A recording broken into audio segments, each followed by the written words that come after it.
वहीं छत्तीसगढ़ में धरना प्रदर्शन और आंदोलनों से चुनावी तैयारियों को धार देने की कोशिश हो रही है। इसी मुहिम के तहत कांग्रेस ने केंद्र की नीतियों के खिलाफ प्रदेश भर में धरना दिया। गौर करने वाली बात यह है कि बीजेपी भी इसी नीति पर चल रही है। सवाल है कि आखिर क्या है इसके मायने, आइए समझते हैं।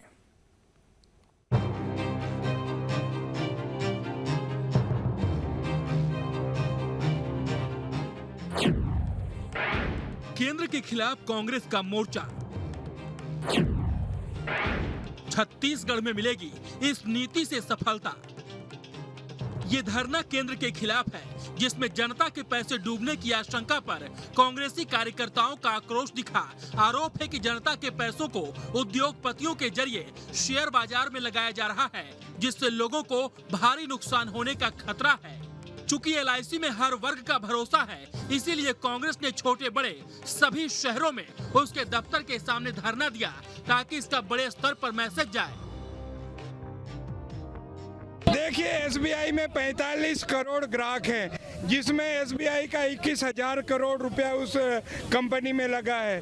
LIC में 29 करोड़ ग्राहक हैं, उसमें से 27,000 करोड़ उस कंपनी में लगा है, अडानी की कंपनी। वो पैसा डूबने की स्थिति में है, तो हमारी मांग है जो दोषी है उसके ऊपर कार्रवाई हो और आम जनता का पैसा, गाड़ी कमाई पैसा जो आम जनता का पाई जमा करके बैंक और LIC में जमा किए थे, वो पैसा वापस हो, हमारी मांग है। ये चलते रहता है आंदोलन का, तो हम लोग लगातार आंदोलन कर रहे हैं। इनके इतने नीतियों को देखेंगे या क्रियान्वयन को देखेंगे, इतनी खराब स्थिति है, भ्रष्टाचार चरम सीमा पर है और इन सारे मुद्दे को लेकर भारतीय जनता पार्टी लगातार आंदोलन कर रही है। उनके पास कुछ है नहीं, वो तो सरकार में है, सरकार में आंदोलन करने की जरूरत नहीं है, लेकिन अपने कमियों को छिपाने के लिए इस प्रकार के काम करती है। कांग्रेस की नजर में ये जनता के हक से जुड़े मामलों पर सीधी लड़ाई है, लेकिन सियासी गलियारों में ये चुनावी तैयारी को धार देने की भी रणनीति है।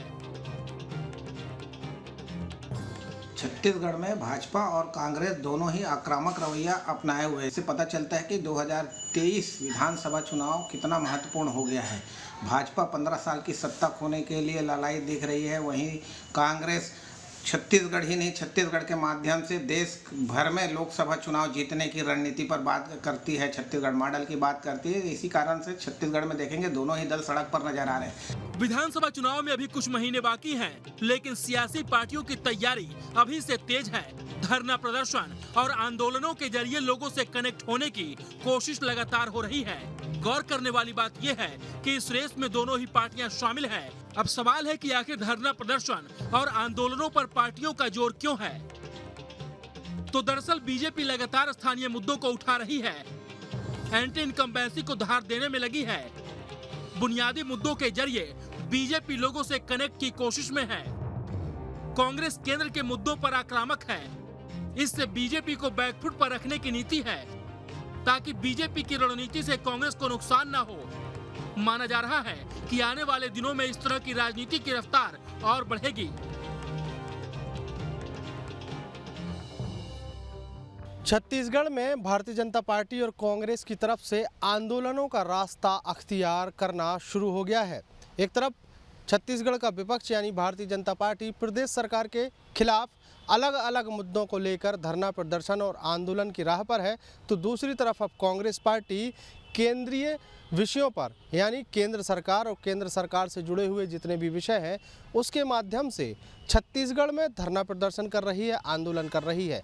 माना जा रहा है कि बीजेपी के कड़क रवैये से ये कांग्रेस ने रास्ता निकाला है कि अब इनको जवाब भी ऐसे ही दिया जाएगा।